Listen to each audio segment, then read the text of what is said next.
इरफान साहब, आपके मेरे नजदीक तीन रूप हैं। एक पॉलिटिशियन का है, एक सहाफी का, एक हिस्टोरियन का है। एक लम्हे के लिए आप अपने आप को पॉलिटिशियन ना समझें और सिर्फ हिस्टोरियन और जर्नलिस्ट समझें। आपसे एक तजिया चाहता हूं। आपने नशेबो फराज इस मुल्क में देखे।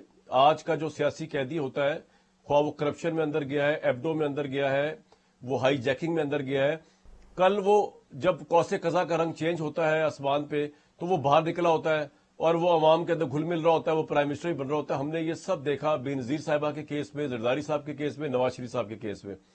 आज आपको इमरान खान का सियासी फ्यूचर कैसा नजर आता है?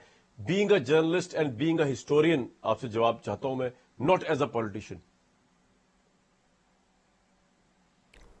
जी बिल्कुल ठीक है। आपने एक बड़ी वाज़ेह लकीर खींच दी और कदगन लगा दी, तो मैं कोशिश करूँगा कि मैं सियासत से हट के बात करूँ। तारीख़ ये कहती है कि सियासतदान जेलों में जाते हैं, निकलते हैं, फिर इक़्तिदार में आ जाते हैं। ये कोई अचंभे की बात नहीं है।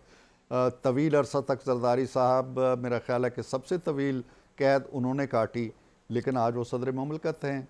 नवाज़ शरीफ साहब बरसों कैद में रहे, 11-12 साल। वो अटक कले में भी रहे, वो अडयाला जेल भी रहे, वो फिर लांडी भी रहे, वो कोट लखपत भी रहे। शायद ही पाकिस्तान की कोई जेल हो जिसमें नवाज़ शरीफ नहीं गए, बेनज़ीर मोहतरमा गईं, लेकिन ये सारे लोग आते रहे, कम बैक करते रहे। खान साहब के हवाले से मुझे ये लगता है कि उनका जेल जाना उनके एक तो जराइम की जो फ़हरिस्त है या अल्ज़ामात की फ़हरिस्त है, हम ये कह लेते हैं, जराइम नहीं कहते, अल्ज़ामात की फ़हरिस्त बड़ी सख्त है और बड़ी ठोस है। मिसाल के तौर पर तोशा खाना कोई हवा का केस नहीं है।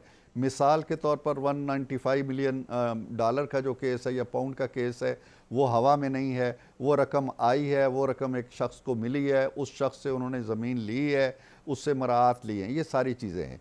उसके बाद जो 9 मई है, मैं कामरान ये कहा करता हूँ कि हमारे यहाँ जनरल अकबर से लेके सर, ज़हीरुल इस्लाम अब्बासी तक बेशुमार बगावतें हुई। कम से कम 4 बड़ी साजिशें और बगावतें हुई।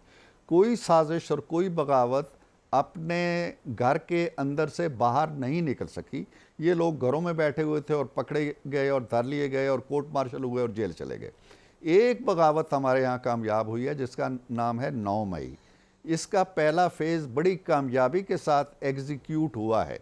कोयटा से लेके चकदरा तक और मर्दान तक सब 200 के करीब मकामात जो तय कर दिए गए थे, वहाँ हमले हो गए और बड़े कामयाब हमले हो गए। तख्तो ताराज कर दिया गया, जला दिया गया, तबाह कर दिया गया, तैयारे जला दिए गए। अगला फ़ेज़ नहीं हो सका और तीसरा फ़ेज़ भी नहीं हो सका। लेकिन ये हमारी तारीख़ की वाहिद बगावत है जो 1/3 कम अज़ कम कामयाब हो गई। अब इसका सेरा किसी न किसी के सर तो बंधना चाहिए ना। मैं चाहूँ सियासतदान को एक तरफ रख दें, हमारी तारीख के अंदर ऐसे वाक़यात नहीं हुए। अब अगर हुए हैं तो कोई ऐसा तो नहीं हुआ है कि कोई कौकाफ से जिन उतरे हैं और ये काम करके फिर कौकाफ की पहाड़ियों के पीछे चले गए हैं। वो दिखाई दिए हैं, वो नज़र आए हैं। उनके रिश्ता व पैवंद को आप जानते हैं, सब जानते हैं, पूरे पाकिस्तान ने देखा है। दुनिया इन चीज़ों को माफ़ नहीं करती है। मेरा ख्याल नहीं कि किसी भी मुल्क के अंदर अगर उसकी दिफाई तनज़ीबात को निशाना बनाया जाए और सैकड़ों की तादाद में, तो वो ऐसे नहीं हो सकता है कि उनको माफ़ कर दिया जाए। अभी आपके सामने बरतानिया को आप देख रहे हैं, छोटे छोटे जराइम में लोग जो हैं वो किस तरह एक मशीन चल रही है अदलिया की, 24 घंटे अदालतें खुली हैं, 1.5-2 घंटे समाअत होती है, समरी एक तरह की समरी समाअतें होती हैं और वो चले जाते हैं जेलों के अंदर।